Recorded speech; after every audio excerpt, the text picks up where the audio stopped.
Meus irmãos, a paz do Senhor, que bênção poder estar aqui mais uma vez com vocês para nós falarmos a respeito das lições bíblicas. Primeiro trimestre de 2024, estamos avançando, não é? As novas revistas já estão aí produzidas, o novo assunto já está aí. Significa dizer que nós já estamos nos encaminhando para o final desse primeiro trimestre de 2024. Lição de número 9, meus irmãos, que tem esse tema: o batismo, a primeira ordenança da igreja, tá bom? O texto áureo diz: portanto, ide e ensinai todas as nações, batizando em nome do Pai, do Filho e do Espírito Santo. Mateus 28:19 é um texto bastante conhecido, não é? A grande comissão, quando o Senhor comissiona, envia, manda os seus discípulos para pregar o Evangelho, ensinar e para também batizar. Verdade prática nos informa: o batismo é uma ordenança de Jesus Cristo e por isso deve ser uma prática obedecida pela igreja. Amém, meus queridos? Meus amados, o texto bíblico da nossa lição está em Romanos, capítulo 6, versículo 1 a 11. E já partindo aqui para o nosso gráfico esboço, que você conhece muito bem, né? Gráfico esboço, ele é importante, como eu sempre digo, para a gente ter um norte da lição, daquilo que nós vamos estudar, daquilo que nós vamos ministrar, daquilo que os alunos vão aprender. Então, eles visualizam ali o panorama, não é, do gráfico. Muito bem, então nós temos 3 pontos, né? O primeiro ponto é pressuposto bíblico doutrinário do batismo. Aí vem o batismo como sacramento, que é a origem de um erro. O batismo não é sacramento, mas ordenança em Cristo. E o batismo deve ser administrado aos adultos. O batismo, o símbolo e o propósito do batismo. Segundo ponto. Símbolo do batismo, identificação com Cristo. Propósito, testemunho público da fé cristã. E também não há espaço para indecisão. Fórmula e método do batismo é quando vai falar de como é que deve ser feito esse batismo, né? Em nome de quem. Então tem a fórmula trinitariana, tem a fórmula modalista, né? Só no nome de Jesus, que aqui é considerado uma fórmula herética. E terceiro ponto, imersão, que é a forma mesmo propriamente dita do batismo, o método bíblico do batismo, tá bom? Então, meus amados, essa lição está muito importante para nós entendermos esses pontos. Queridos, palavra-chave da nossa lição: batismo, né? Palavra grega, batizo, significa mergulhar, afundar, imergir. Aqui nós já estamos falando sobre como é a forma do batismo, né? Porque há aqueles que acreditam que você apenas despejando um pouco de água, né? O batismo chamado por aspersão também é válido, né?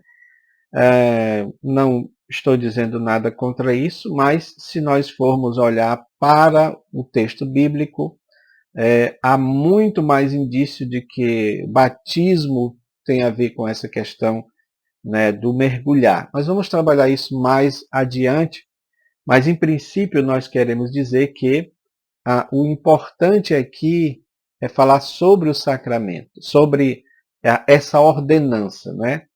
Sacramento é aqui então o primeiro ponto da nossa lição, porque ele fala que o pressuposto bíblico doutrinário do batismo. E aqui o nosso comentarista já começa falando sobre um ponto muito importante, que é exatamente a questão dessa sacralidade que se dá ao batismo. Meus amados, por que que ele não é considerado um sacramento, como considera, né, a Igreja Católica e algumas igrejas protestantes também?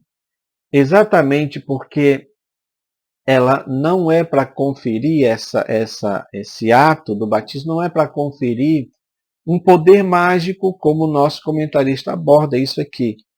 Ele não é um sacramento mas sim uma ordenança de Cristo, porque não é para conceder um poder mágico ao ato em si, porque nós aprendemos pela Bíblia que há o batismo de Jesus. O batismo de Jesus é aquele batismo onde nós somos mergulhados em Cristo, não é? E isto é a conversão propriamente dita. O batismo não é a conversão. É isso que precisa ficar claro. O batismo, nós vamos estudar aqui o que é o batismo, não é? Uma profissão de fé, uma profissão pública da nossa fé. Ele não é a conversão. A conversão tem que ter acontecido antes. Então, porque quando nós damos essa sacralidade para o batismo em si, então nós estamos dando um certo poder para isto, quase que anulando a questão da cruz. E a salvação é através de Cristo. E a salvação é através do sangue de Cristo, da fé no Senhor Jesus, que nos redime, que nos justifica. Então, nós não podemos inverter essas coisas, né? Porque senão vamos colocar o poder da salvação no ato em si. E nós sabemos que isso não é concebível, porque aquele ladrão da cruz não foi batizado, mas ele foi salvo. Lembra-te de mim quando entrares no teu reino. Hoje mesmo estarás comigo no paraíso, disse o Senhor. Ele não precisou de batizar-se, que ele foi batizado em Cristo, na fé no Senhor Jesus. Eu sempre digo que aquele ladrão foi tomado de uma fé profunda. Por quê? Porque assim como os demais, e até ele no início, que a Bíblia diz que ele também zombava de Jesus, mas alguma coisa aconteceu que ele mudou o pensamento. A ideia era dizer assim, como é que esse homem que está aí morrendo pode salvar as pessoas? Ele não pode salvar a si mesmo, as pessoas diziam isso. Mas ele foi tomado de uma fé para entender que Cristo estava ali inocentemente, como um cordeiro, que estava morrendo em favor de muitos. E então ele diz, lembra-te de mim quando entrares no teu reino. E o Senhor prontamente disse, hoje mesmo estarás comigo no paraíso. Ele foi batizado em Cristo, na fé em Cristo, no poder de Cristo. Isso é muito importante, tá bom, irmãos?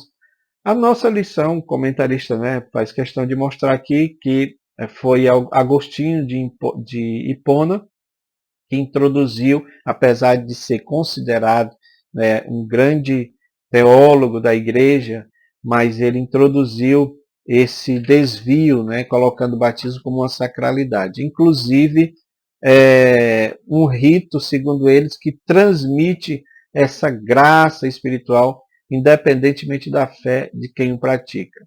Por este motivo é que também o batismo, aí você tem aqui o terceiro ponto, já estamos avançando, o batismo é ministrado às crianças, porque se ele concede uma sacralidade, se ele concede uma graça, né, então as crianças, por estarem, segundo a ideia de Agostinho, segundo estarem com o pecado original, então elas precisam se livrar do pecado original para poder alcançarem a salvação. Mas, irmãos, voltando aqui para o ponto 2, o batismo não é um sacramento, foi uma ordenança de Cristo, tá bom? Uma ordenança de Cristo.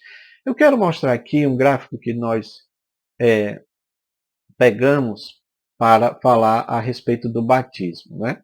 É interessante que esse gráfico está bem simples, mas ele mostra sim algo importante para a gente entender sobre isso, né? O batismo em água é uma expressão externa de uma decisão interna, aquilo que falamos. Então, quando eu me decidi por Cristo, quando eu abracei a Cristo e fui mergulhado no Senhor, foi uma decisão interna. Eu fui renovado no Senhor. O batismo, ele vai ser essa expressão externa daquilo que já aconteceu antes. É importante, irmãos, nós dizermos isso. Porque, ao que parece, e aí entra um pouco da questão do discipulado, porque há pessoas que se batizam, mas não entendem o porquê estão se batizando, não é?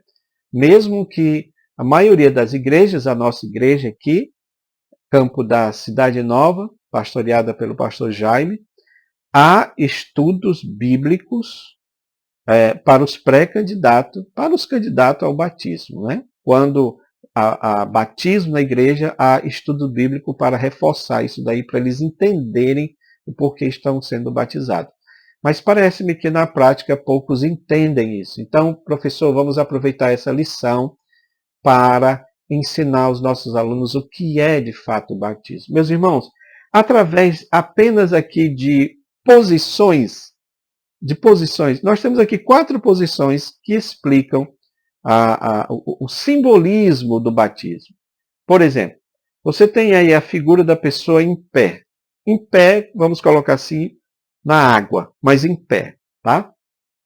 Então, em pé sobre a água simboliza a sua fé em Cristo, né? A sua morte na cruz pelos seus pecados.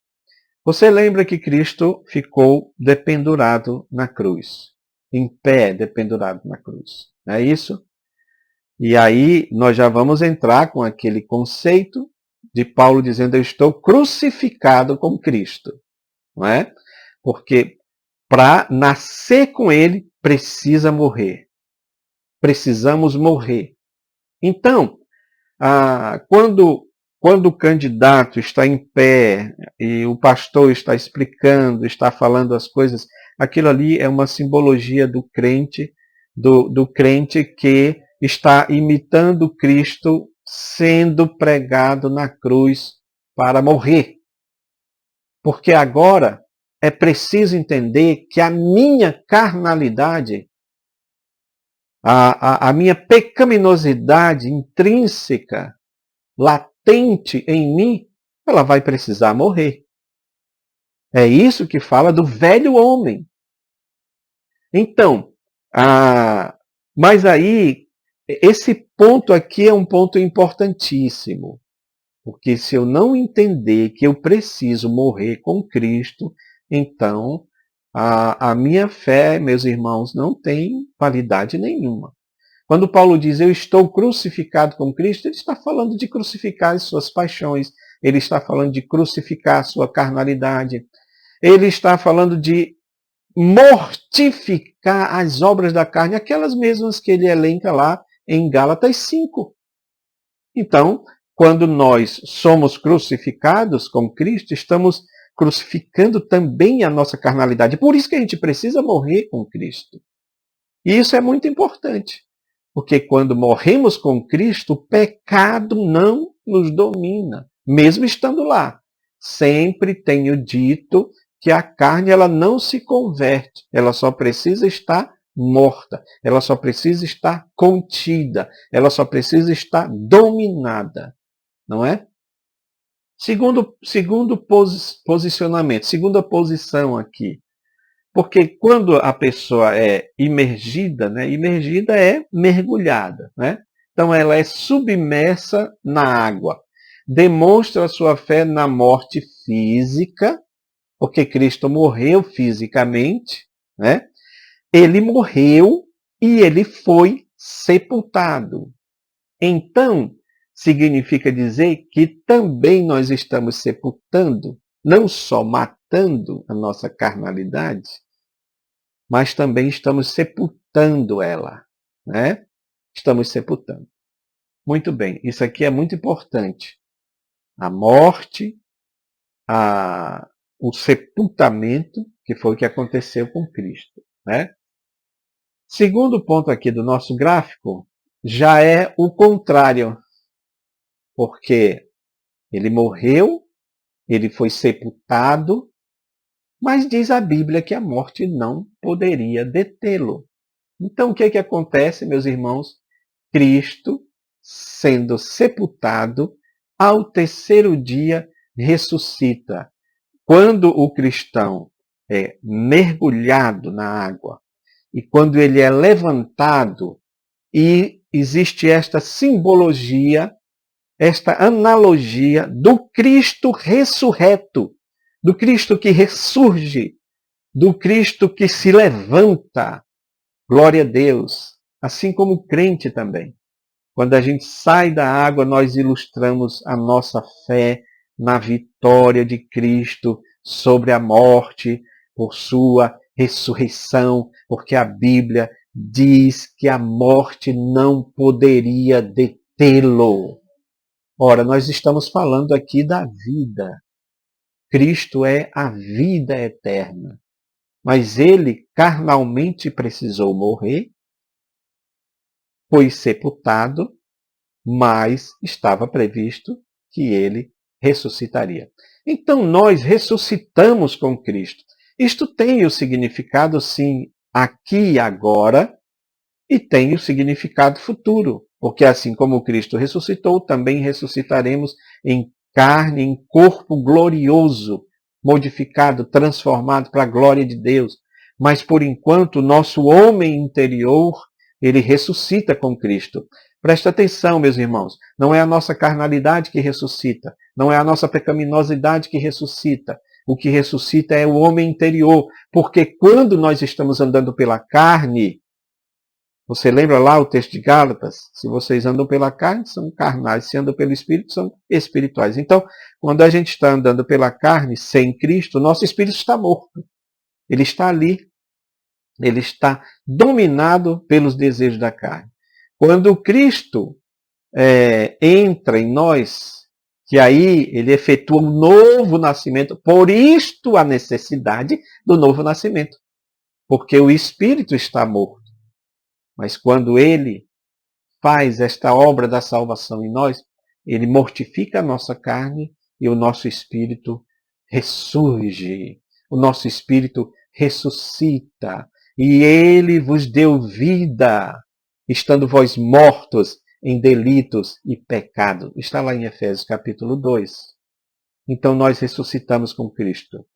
E assim como cada pessoa sai da água, você se lembra? Quando você foi batizado, você não teve que sair da piscina, do tanque batismal, ou mesmo do rio, do igarapé, da praia, digamos assim. Você teve que sair para outras pessoas voltarem, para outras pessoas darem continuidade.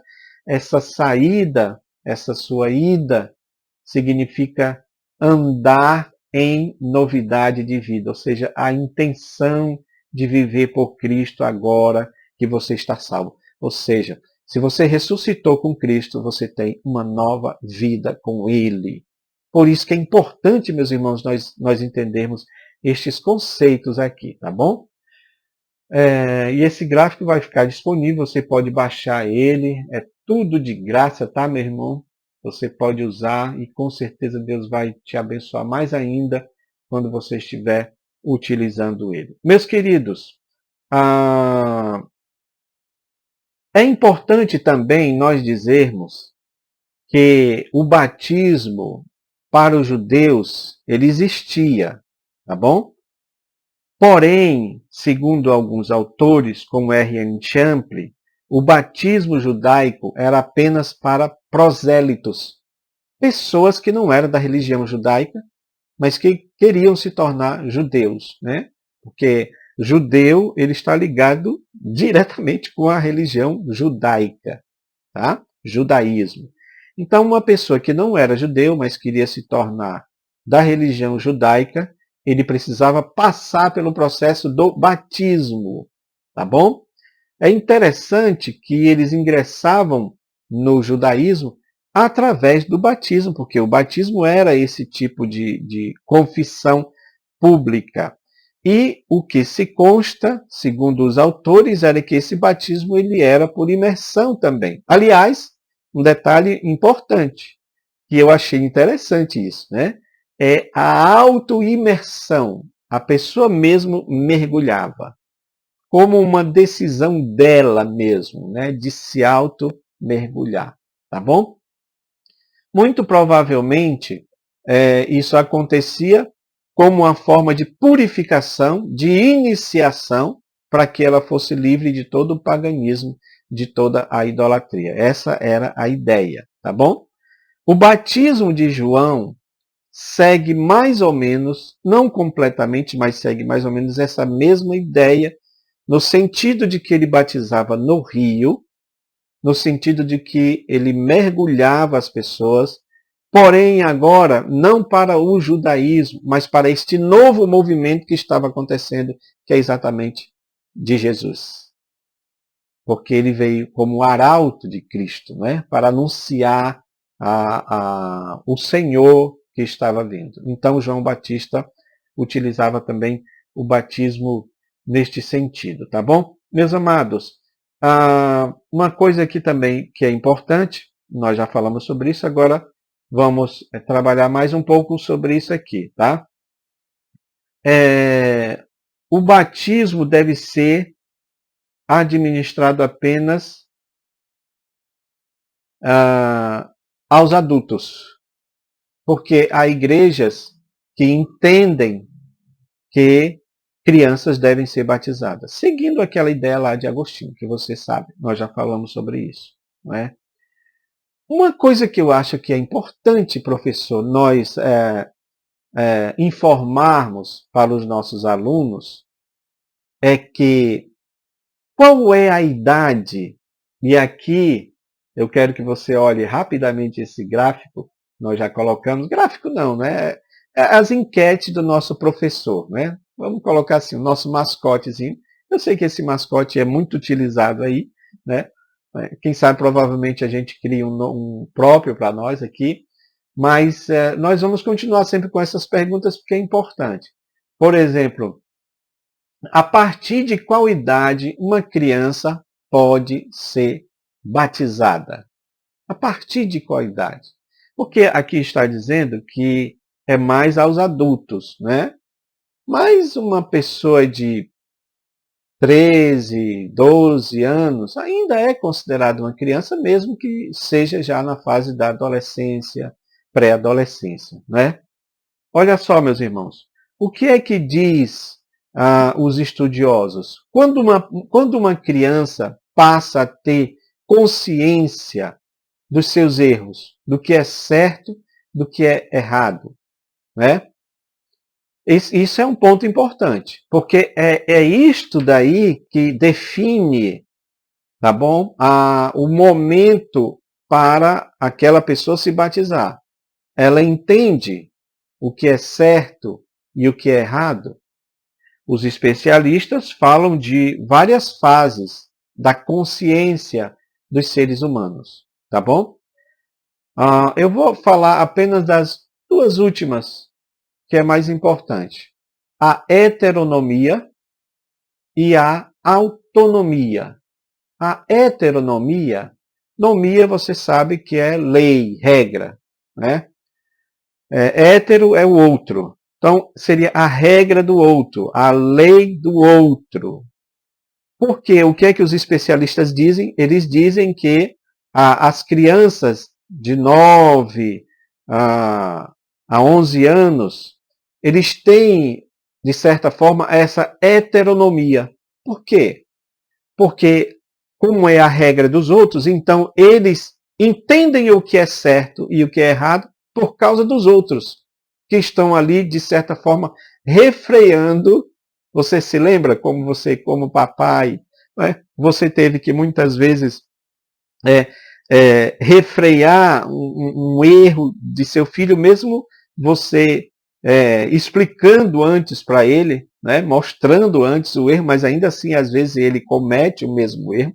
Mas na presença dos pais, eles não fazem isso por causa dessa heteronomia. É mais ou menos aquela ideia de dizer assim, meu pai, minha mãe não gostam que eu faça isso.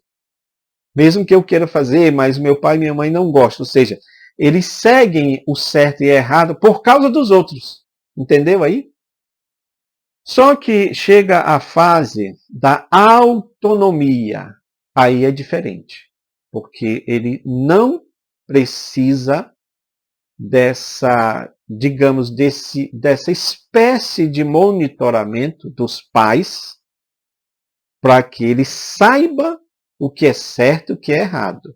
Mesmo porque haverá momentos em que os pais não vão estar presentes nos momentos difíceis. nos momentos em que ele é tentado. Lembro-me que na minha adolescência eu estava fazendo um trabalho com uma pessoa conhecida, né? Um trabalho mesmo que a gente sempre trabalhou desde 10 anos de idade. E terminando o trabalho, aquela pessoa me ofereceu drogas. Se eu não tivesse essa autonomia no sentido de entender que aquilo era um erro, eu já era salvo, crente em Jesus, mas se eu tivesse cedido, como muitos jovens cedem hoje, provavelmente eu entraria por este caminho. Então a gente precisa ter esta autonomia. E isso aí acontece a partir dos 13, 14 anos de idade. Por isso que é mais ou menos essa idade em que as igrejas, a maioria das igrejas, aceitam batizar as pessoas, né? Não crianças. Não crianças. Porque a criança, como mostramos aqui, ela não tem ideia do certo e errado. Tá, irmãos? Se não houver esse monitoramento, ela precisa dessa heteronomia, ela ainda depende do monitoramento do próximo, do outro, dos pais, dos que estão próximos. Mas a partir do momento que adquire essa autonomia, ela já pode decidir entre o certo e o errado, tá bom? Então é importante nós entendermos esses dois conceitos, amém? Vamos lá para o ponto 2, tá bom?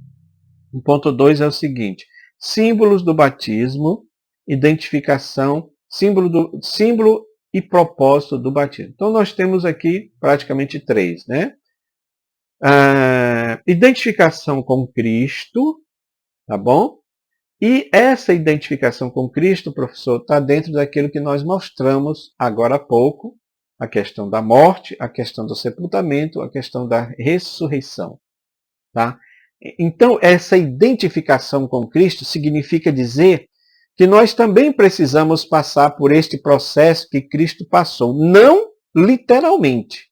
A gente não precisa ser crucificado, como fazem alguns, né, na Indonésia, alguns países aí que literalmente crucificam as pessoas. Nós não precisamos morrer literalmente e não precisamos ressuscitar. Pelo menos neste momento, não. Mas tudo isso aqui é aplicado de maneira simbólica. Eu me identifico com Cristo. E eu quero mostrar aqui também um outro gráfico que nós fizemos, que acredito ser importante, tá bom? Olha só, esse gráfico ele já está mostrando aqui as bênçãos do batismo. É parecido com o que nós falamos aqui, mas apenas mostrando os versículos para a gente entender. Por exemplo, a primeira bênção do batismo, porque aí faz com que a gente entenda esse processo da identificação com Cristo, né? É a bênção do renascimento. Nós renascemos com Cristo. João 3,15. Jesus respondeu: em verdade, lhe digo que se alguém não nascer de novo, não pode ver o reino de Deus. Meus irmãos, uma coisa bem simples, uma pergunta bem simples e direta. Por que precisamos nascer de novo? Porque nós nascemos errados. Em que sentido nascemos errados? Nós nascemos sobre a égide, nós nascemos sobre o domínio do pecado. A Bíblia diz que todos pecaram e destituídos estão da glória de Deus. Então, nós nascemos errado. Quando nós nos encontramos com Cristo, nós nascemos de novo, porque agora é o nascimento correto. Nós nascemos da carne, nós nascemos do pecado. O Espírito não. Até mesmo alguém que é filho de crente precisa chegar àquele momento da idade, da consciência e tomar a decisão. Eu quero aceitar Cristo, eu quero decidir-me por Cristo. Porque aquela ideia de filho de peixe, peixinho é, filho de crente, crentinho é, não funciona. Então precisamos tomar a decisão de aceitar Cristo como o suficiente Salvador. Então, é necessário nascer de novo, porque nós nascemos errado, nascemos da carne e agora vamos nascer do Espírito, tá bom? Olha que coisa interessante. Ele nos salvou mediante o lavar regenerador e renovador do Espírito Santo. Não, voltando a dizer, não quer dizer que o ato em si tem um poder. Ele é uma simbolização. O batismo é uma simbolização deste lavar, dessa lavagem regeneradora, regeneradora porque dá vida, tá bom?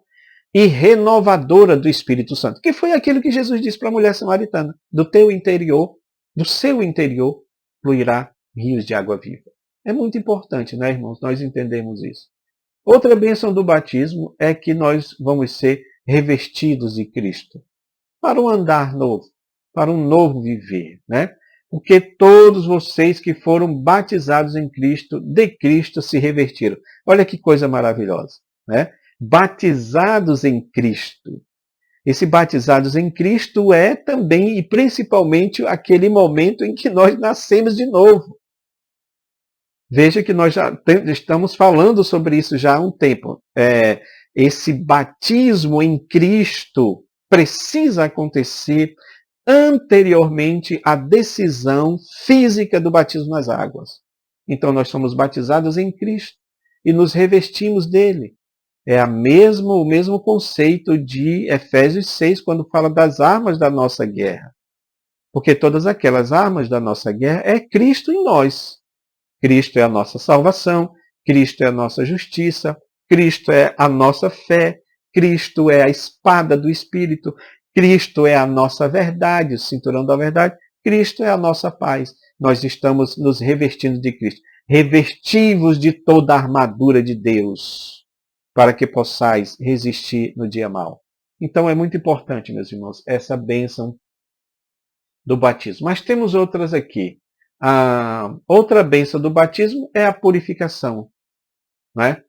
Então, Efésios 2, 5 e 25, juntando aqui, diz o seguinte: Cristo amou a igreja e, tendo-a purificado por meio da lavagem de água da palavra. Aí, olha como a palavra de Deus, como o ensino bíblico, tem esse poder de lavar, de nos purificar, de tirar o erro.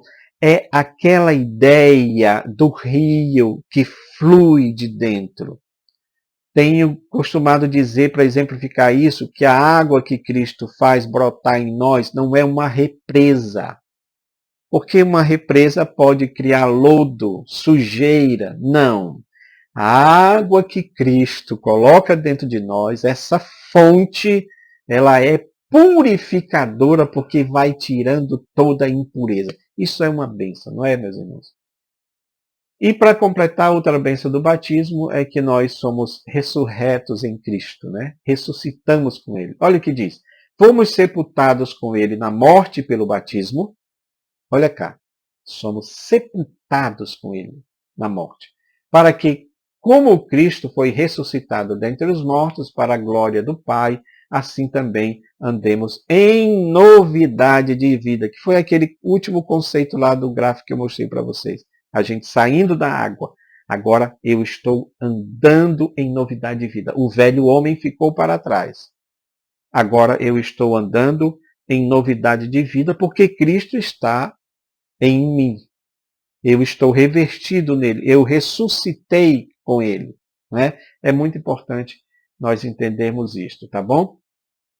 Então o batismo, meus irmãos, ele sempre vai ser essa confirmação, esse testemunho público da nossa fé em Jesus. E nesse sentido, não há retorno, não há espaço aqui para indecisão, como diz o nosso comentarista, tá? Nós não podemos retroceder. Hebreus fala isso muito claramente. Nós não somos daqueles que retrocedem para a perdição. Então nós precisamos avançar, nós precisamos seguir adiante. Meus queridos, partindo aqui para o último tópico, tá? A fórmula e o método do batismo, tá bom? Esse gráfico aqui está interessante, eu gostaria de falar um pouco com os irmãos. Porque assim, olha, aqui diz a fórmula trinitária do batismo, não é? Em nome do Pai, em nome do Filho, em nome do Espírito Santo, conforme está escrito na palavra de Deus. Isso é uma doutrina que nós não alteramos nada, porque é mandamento do Senhor, tá bom? Apenas uma coisa que eu gostaria de falar com os irmãos é porque disse aqui no comentário, esse texto cita as três pessoas da Trindade, o Pai, o Filho e o Espírito Santo. Um só Deus, três pessoas distintas com uma só essência, tá bom? E eu quero mostrar para os irmãos esse gráfico aqui, olha, sobre a Trindade, tá bom? Nós não vamos fazer, meus irmãos, dessa aula, uma aula sobre a Trindade, tá? E o foco é a fórmula do batismo, é entender por que Jesus disse em nome do Pai, do Filho e do Espírito Santo. Mas é só para nós entendermos um pouco sobre isso.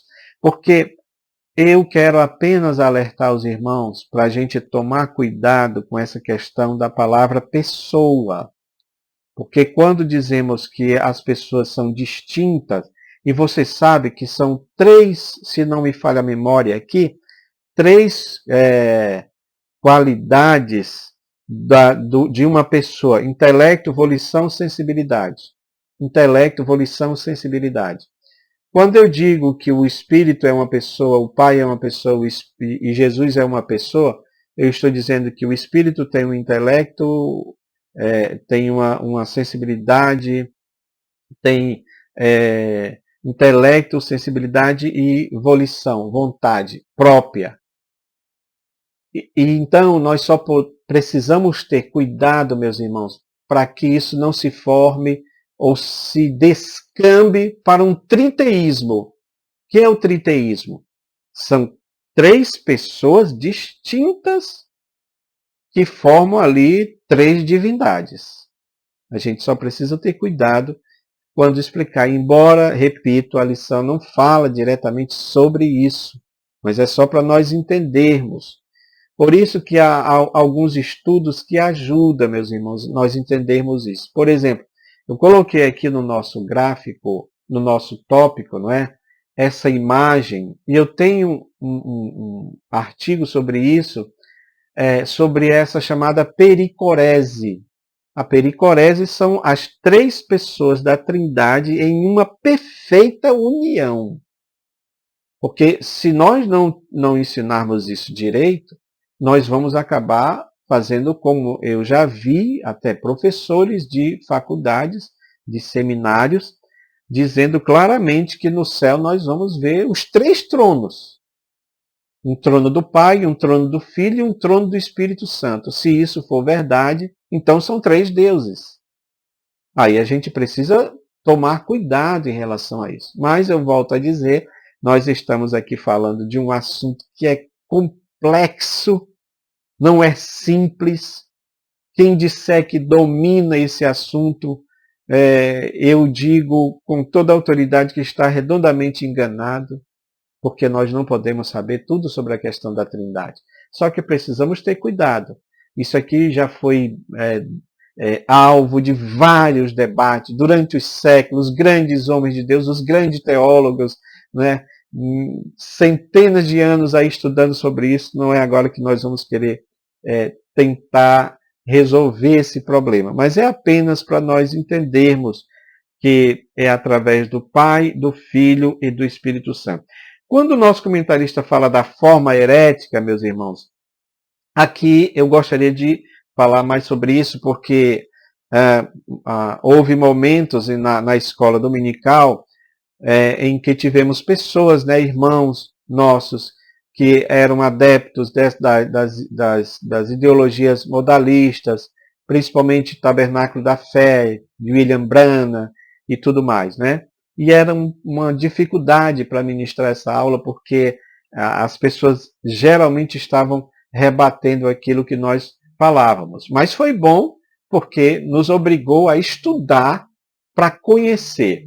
A defesa que faziam eles para dizer que não era para usar Pai, Filho e Espírito Santo, é porque também no livro de Atos você tem aí os discípulos falando em nome de Jesus. Tá bom? E aqui o comentarista usa a expressão para falar que é a fórmula herética. Isso aqui também tem que ter cuidado em relação a isso, porque eu já vi pastores da Assembleia de Deus, que não são modalistas, mas batizarem em nome de Jesus. Que a Bíblia também fala sobre isso, não é? Agora, o que em defesa de se usar o nome do Pai, do Filho e do Espírito Santo, e em relação a usar o nome de Jesus, é porque não existe uma fórmula em relação à questão do nome de Jesus. Eu peguei aqui algumas referências, e se você ver, se você observar, nenhuma delas tem uma fórmula, digamos assim, uníssona. Por exemplo, diz assim, ó, em nome de Jesus Cristo, Atos 2,38. Em nome de Jesus Cristo. Outra, em nome do Senhor Jesus Cristo. Tem uma diferença, né? Atos 8,16. Terceira, em nome do Senhor. Então não fala Senhor Jesus Cristo, nem fala Cristo. Só fala em nome do Senhor. Atos 10,48. E depois tem em nome do Senhor Jesus. Ou seja, não existe uma uniformidade nessa questão aqui de se usar o nome de Jesus. Por isso que nós adotamos, de fato, a fórmula do Pai, Filho e Espírito Santo, já que, conforme mostramos aqui neste gráfico que você está vendo aí, por exemplo, o Filho não é o mesmo que o Pai, porque o Pai não é o mesmo que o Filho, né? O Pai não é o mesmo que o Espírito. O Filho não é o mesmo que o Espírito. Mas tanto o Filho, o Pai, quanto o Espírito é Deus. Tá bom? Então é importante nós entendermos isso. É importante nós entendermos o significado da palavra pessoa, porque, de fato, a palavra pessoa tem um texto muito bonito, muito bom, do pastor João Cabral, citando o significado, né, a palavra prosopon, significa aparência, aspecto visível de um ser humano. Ele mostra aqui, meus irmãos, que a palavra pessoa não tem esse mesmo sentido que nós temos aqui. Não tem essa ideia de dizer que a palavra pessoa é alguém que tem intelecto, volição e sensibilidade única e exclusiva. Porque se for assim, nós estamos fazendo essa divisão, sabe, drástica nas pessoas da Trindade, aí você entra no triteísmo, 3 deuses. Isso aí não é possível.